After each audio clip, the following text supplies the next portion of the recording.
Russia Ukraine യുദ്ധമേഖലയിലുണ്ടായ ആക്രമണത്തിൽ Malayali merchant navy ഉദ്യോഗസ്ഥൻ കൊല്ലപ്പെട്ടു. കാസർഗോഡ് വെള്ളരിക്കുണ്ട് സ്വദേശി വാലിപ്ലാക്കൽ അഖിൽ ജോയനാണ് മരണപ്പെട്ടത്. 26 വയസ്സായിരുന്നു. ഒഡേസ തീരത്ത് ചരക്ക് കപ്പലിനു നേരെ റഷ്യ നടത്തിയ മിസൈൽ ആക്രമണത്തിലാണ് കാസർഗോഡിനെ നടുക്കിയ ദുരന്തം സംഭവിച്ചത്.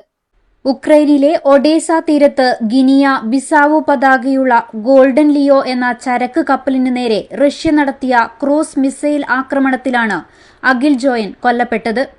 ആക്രമണത്തിൽ അഖിൽ ഉൾപ്പെടെ 10 പേർ മരണപ്പെട്ടു. ഒരു ഉക്രൈൻ സ്വദേശിയായ പൈലറ്റും ഇതിൽ ഉൾപ്പെടുന്നു. കപ്പലിലുണ്ടായിരുന്ന 17 പേരിൽ 8 പേരെ ഉക്രൈൻ നാവികസേന രക്ഷപ്പെടുത്തി. വെള്ളരിക്കുണ്ടിലെ ജോയൻ സാലി ദമ്പതികളുടെ ഏക മകനാണ് അഖിൽ.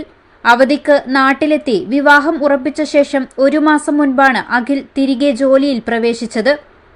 തിങ്കളാഴ്ച ഉച്ചയോടെയാണ് മരണവിവരം അറിയിച്ചുകൊണ്ടുള്ള ഇമെയിൽ സന്ദേശം കുടുംബത്തിന് ലഭിക്കുന്നത്. 19-ാം വയസ്സിൽ മർച്ചന്റ് നേവിയിൽ ജോലിയിൽ പ്രവേശിച്ച അഖിൽ മികച്ചൊരു വടംവലി താരവും ഫിംഗർ പുള്ളിംഗിൽ വേൾഡ് റെക്കോർഡ് ഉടമയുമാണ്. സംഭവത്തെക്കുറിച്ച് കൂടുതൽ വിവരങ്ങൾ ലഭ്യമായിട്ടില്ല. മൃതദേഹം നാട്ടിലെത്തിക്കുന്നതുമായി ബന്ധപ്പെട്ട് വിദേശകാര്യ മന്ത്രാലയവുമായി ബന്ധപ്പെടാനുള്ള ശ്രമങ്ങളിലാണ് ബന്ധുക്കൾ. News 14 live, Kasaragod. ബജറ്റിനിണങ്ങിയ വിവാഹാഭരണങ്ങളുടെ വൈവിധ്യമാർന്ന കളക്ഷനുമായി റോഷി ജ്വല്ലറി. ഡയമണ്ട് ആഭരണങ്ങളുടെ ഏറ്റവും പുതിയ ഡിസൈനുകൾ ഏറ്റവും കുറഞ്ഞ പണിക്കൂലിയിൽ. Roshi jewellery, gold and diamonds, bank road and കോട്ട് റോഡ്, കാസർഗോഡ്. Forever shine.